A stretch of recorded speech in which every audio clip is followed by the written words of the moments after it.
ενήμανοι το είναι. Γέροντα Παλαμά, εσείς είχατε επαφή με τον Γέροντα Εφραίμ, τον Φιλοθεήπη Αριζονίτη? Της Αριζόνας.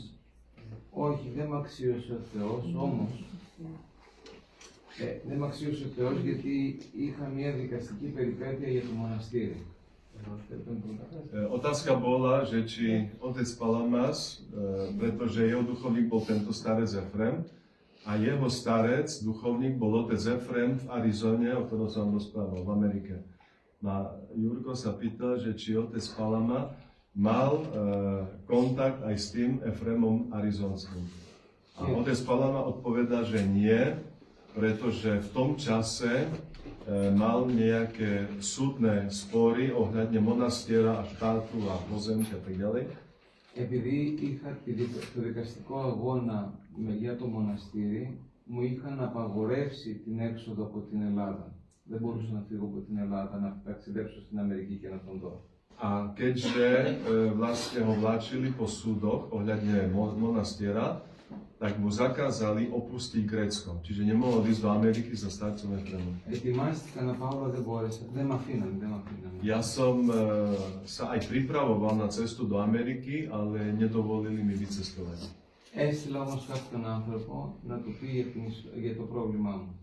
Ale poslal som jedného človeka, aby otcovi Efremovi povedal o mojom, otec Palama hovorí, probléme.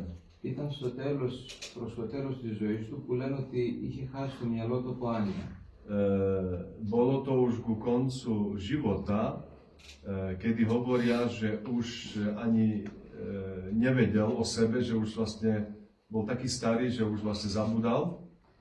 Ζήτησε να μου δώσει ένα κομποσκινάκι από αυτόν για ευλογία. Ja som toho človeka poprosil, aby požiadal otca Efrema v Amerike, aby mu dal komboskiny, čotky. Ο μοναχός που τον φρόντιζε, ο μοναχός που ήταν δίπλα στο γέροντα Εφραίμ, Mních, ktorý sa o starca Efrema staral, όταν άκουσε ότι εγώ ζητάω το κομποσκίνι, keď počul, že ja som požiadal o komboskiny, είπε να ρωτήσω τον γέροντα αν θέλει να δώσει. Povedal, že sa opýta starca Efrema, či chce mu dať komboskiny. Αλλά ο γέροντας ήταν άρρωστος, το μυαλό δεν δούλευε. Ale starec bol chorý, jeho mozog už veľmi nefungoval. Ο μοναχός είπε, όταν είναι για υπακοή, ο γέροντας απαντάει. A ten mních povedal, keď je niečo, čo sa týka poslušnosti, starec odpovedá. Έδωσε εντολή ο γέροντας λοιπόν, ενώ ήταν άρρωστος, να μου δώσουν το κομποσκίνι, έβγαλε το σκούφο του και τον έδωσε και είπε, θα πάνε όλα καλά. Toľko tu, hovorí, že dovolil, aby otcovi dali komboskiny, ale čo urobil ešte navyše, dal kamilavku, čiapku zo svojej hlavy dole a hovorí, dáš mu aj toto a všetky záležitosti, súdne spory pre monastier sa vyriešia pozitívne. Όταν μου το έφεραν, μύριζε τον υδρότατο ακόμη. A keď mi priniesli túto čiapku, tak ešte bolo cítiť pách jeho potu. Και επίσης έχω ακόμη μια εμπειρία από εκεί που είπε, πήγαν κάποιοι δικοί μας που θέλαν να το ρωτήσουν κάποια πράγματα. A ešte mám inú skúsenosť, ľudí, ktorí od nás za ním išli a chceli sa ho opýtať na nejaké veci. Και λέει, ο γέροντας Εφραίμ της Αριζόνας ήταν λίγο πιο καλά, ήταν καλά τότε. A v tej chvíli starec Efrem Arizonský sa cítil trošku lepšie, takže bol schopný komunikovať. Εσείς έχετε εκεί πέρα τον Εφραίμ αυτόν, το Σαράι. A povedal tým ľuďom, že vy tam máte toho starca Efrema Saraj na Atose. Αυτός σταμάτησε 2 πολέμους με την προσευχή του. Tento Efrem zastavil svojimi modlitbami 2 vojny. Εγώ δεν είμαι τίποτα μπροστά του. Ja pred ním nie som nič. Ο πατήρ Εφραίμ Αριζονίτης, Ο Αριζόνας για το Είπε καλοκαίρι. Ήταν γέροντας ο Αριζόνητης. Για το καλοκαίρι. Αυτός λέει σταμάτησε 2 πολέμους με την προσευχή του. Εγώ τι. Si predstavte, viete, aký bol veľký starec Efrem Arizonský? A on o svojom duchovnom synovi tomto povedal, že on je väčší, lebo zastavil modlitbami ve vojni. Ήταν πιο μεγάλος βέβαια στην αρετία, αλλά ήθελε να ταπεινωθεί. Είναι σύνθεση. Samozrejme, že bol oveľa väčší starec, ale tam sa ukázala jeho pokora. Είναι σύνηθες αυτό στους Αγίους από την ταπείνωση. A otec Grigori hovorí, že v takýchto prípadoch sa prejavuje neuveriteľne veľká pokora tých veľkých starcov. Και ο Μέγας Αντώνης για να αναδείξει τον Παύλο, τον Άγιο Παύλο, Aj svätý Anton, aby ukázal svätého Pavla, veľkého τον απλό, τον Άγιο Παύλο τον απλό, έκανε το ίδιο, έστειλε έναν δαιμονισμένο στον Άγιο Παύλο για να τον αναδείξει. A takisto svätý Anton poslal jedného posadnutého za svätým Pavlom, aby ukázal, aký on je veľký. Το παρήγορο είναι ότι έχουμε ανθρώπους τέτοιους που δεν τους ξέρουμε, αλλά προσεύχονται για μας και σώζουν τον κόσμο. Pre nás veľkou útechou je to, že my máme vo svete takýchto ľudí, ktorí sa takto modlia, hoci možno o nich nevieme, ale oni zachraňujú svet. Και μπορεί να είναι μία γιαγιά κάπου στον κόσμο, όχι αναγκαστικά κάποιος που φοράει ράσα. Μία γιαγιά, ένας παππούς, ένας νέος που κάνουν τόσο θερμή προσευχή που ο Θεός ακούει. Nemusí to byť ani mních, ani kňaz, môže to byť obyčajná babka, babuška, obyčajný detko, môže to byť mladý človek, ktorý sa modlí a ktorého vypočuje Boh. Εμείς θαυμάζουμε όμως εσάς γέροντα, πραγματικά γιατί στηρίζετε τόσο πολύ τον κόσμο. Ποιον γέροντα? Εσάς. Όχι, δεν το. Μεταφράστε και εσείς. Ale my si vážime a udivujeme sa nad vami, oče, že vy takto silno podporujete týchto ľudí. Και στις πιο δύσκολες στιγμές που δοκιμάζεται η Εκκλησία εδώ. A v týchto ťažkých chvíľach, kedy cirkev je vystavená mnohým skúškam. Δόξα. Αυτά. Εάν επιτρέπετε να το πω, μέσω δύο πνευματικών με τον πατέρα Παλαμά είστε σαν, όχι αδέρφια, αλλά εγγόνια του γέροντος Εφραίμ του Αριζονίτη. Εσύ μέσω του πατρός Στεφάνου, να το πω. Είμαστε στην οικογένεια, στην ίδια οικογένεια. Εγώ γνώρισα τον γέροντα. Ναι. 3 φορές πήγα στη Φιλοθέου και μιλήσαμε. Α, τον Αριζονίτη. Ναι, ναι. Το μοναστήρι πριν starec Efraim. Svetého Andreja. Ale ten, otec tento, v skýte svätého Andreja. To ide. To je Karies. Karies. Ten veľký ruský. A tam sme neboli.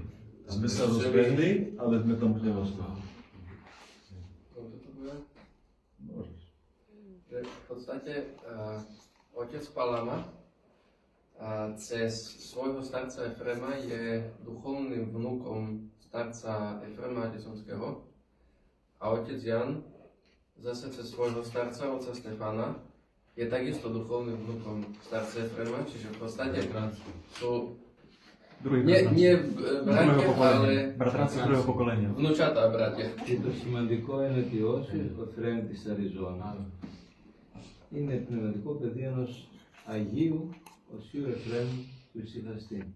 Εμείς τον Όσιο Εφραίμ Ιωσήφ του Ισυχαστή, τον οποίο εμείς τον μνημονεύουμε σε όλες τις ακολουθίες και μάλιστα λέμε του Οσίου Προπάτορος ημών Ιωσήφ του Ισυχαστού. Είναι προπάτορος.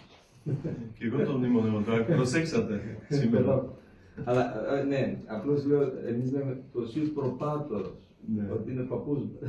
Hovorí, že otec Palama, keď na všetkých bohoslužbách spomínajú starca Jozefa, lebo svätý Jozef Isichasta bol zase duchovným otcom svätého Efrema Arizonského, čiže oni ho spomínajú ako nášho detka, nášho predchodcu, pravca.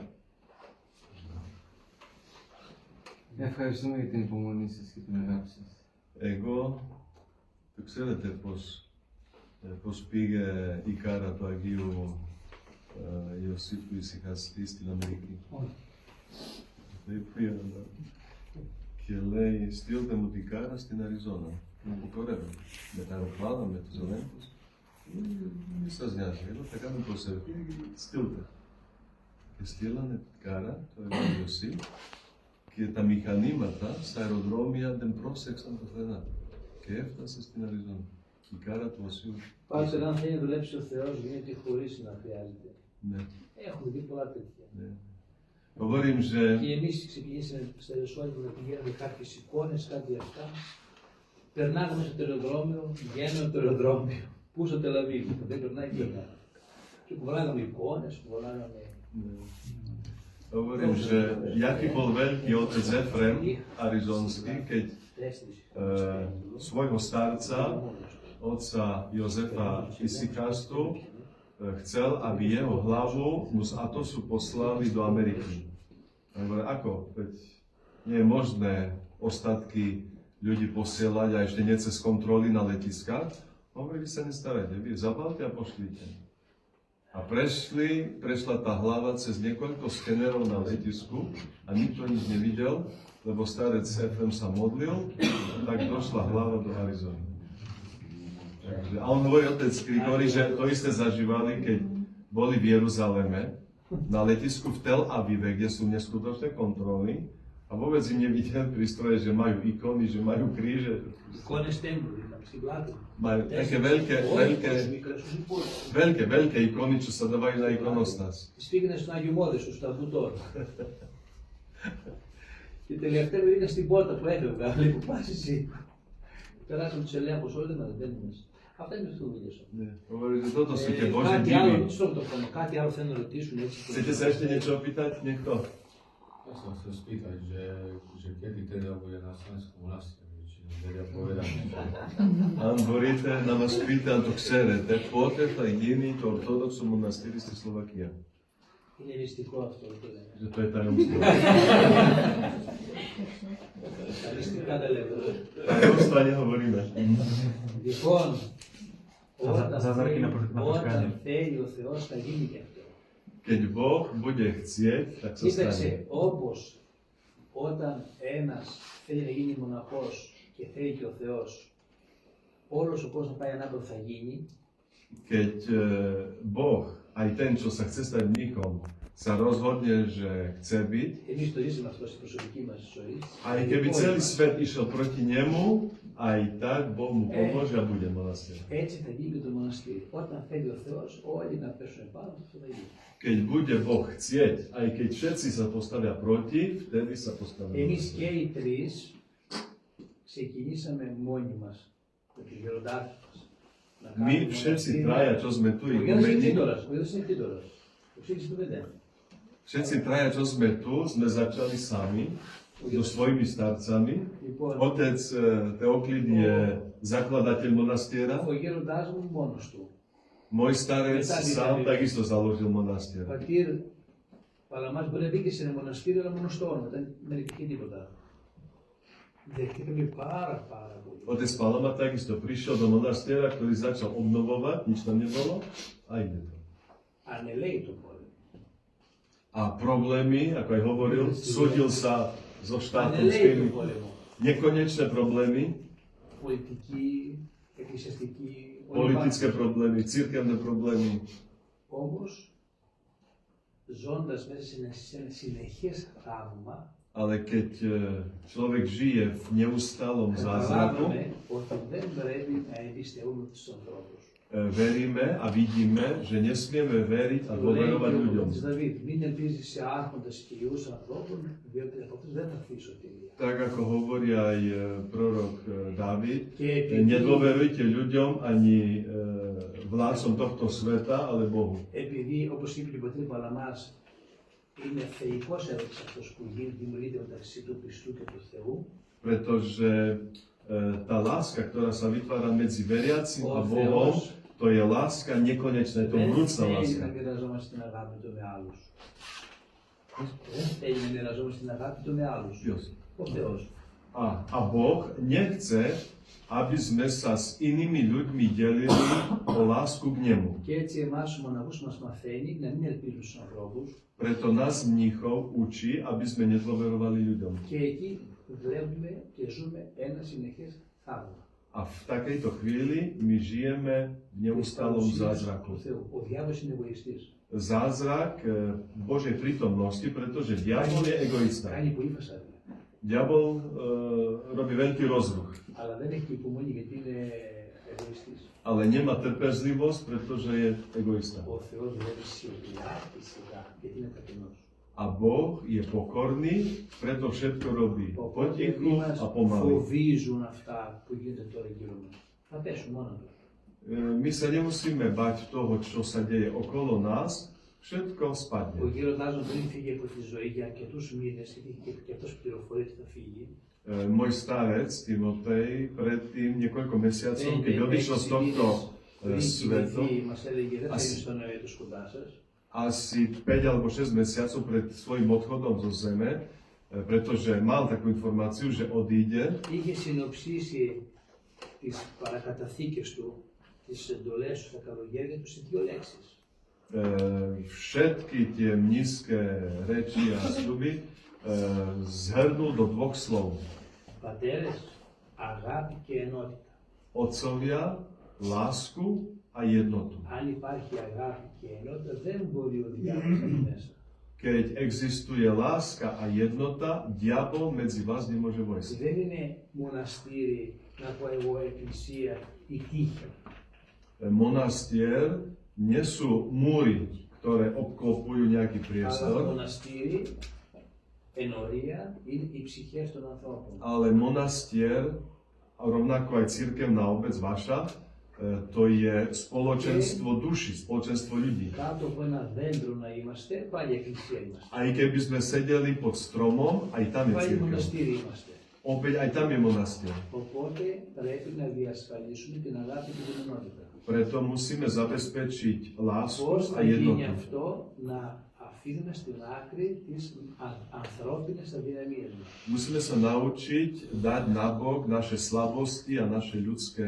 Γιατί εμείς οι ορθόδοξοι χριστιανοί έχουμε αυτόν τον πειρασμό να χωριζόμαστε συνεχώς Pretože my, pravoslavní kresťania, máme také pokušenie, και να takú slabosť παρεξηγιόμαστε για ανόητα πράγματα. rozdieľovať sa navzájom, Γιατί vyčítať si rôzne γιατί veci, εσύ μείνεις στον πατέρα Ιωάννη παραπάνω, γιατί έφερες εσύ δικό σου γλυκό και δεν έφερες το δικό μου, κάτι αστεία πράγματα. máme tendenciu urážať sa, prečo si mne priniesol taký koláč, prečo jemu si dal lepší koláč, prečo si urobil toto.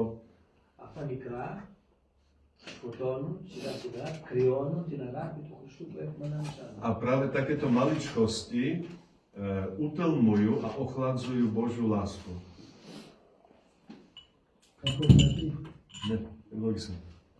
όταν είχε πολύ πλήθος πεινασμένων ακροατών, θα λέγαμε, του Χριστού, 5.000 άτομα, Bol čas, kedy bolo veľmi veľa hladných Božích detí, ľudí, asi 5000. πήγαν οι μαθητές και μέσα γύρω απόλυσαν τους όχλους, γιατί από την πείνα θα πεθάνουν στον δρόμο. Jeho učeníci prišli ku Kristovi a povedali, je tam 5000 ľudí, zomrú od hladu, treba im dať jesť. Και λέει ο Κύριος, δώστε τους εσείς να φάνε. A Kristus im čo povedal? Dajte im jesť. Δεν λέει, δεν έχουμε τίποτε. A apoštoli povedali, ale my nič nemáme. Αυτός από 5 ψωμιά και 2 ψάρια. A Kristus ukázal na 5 chlebov a 2 ryby.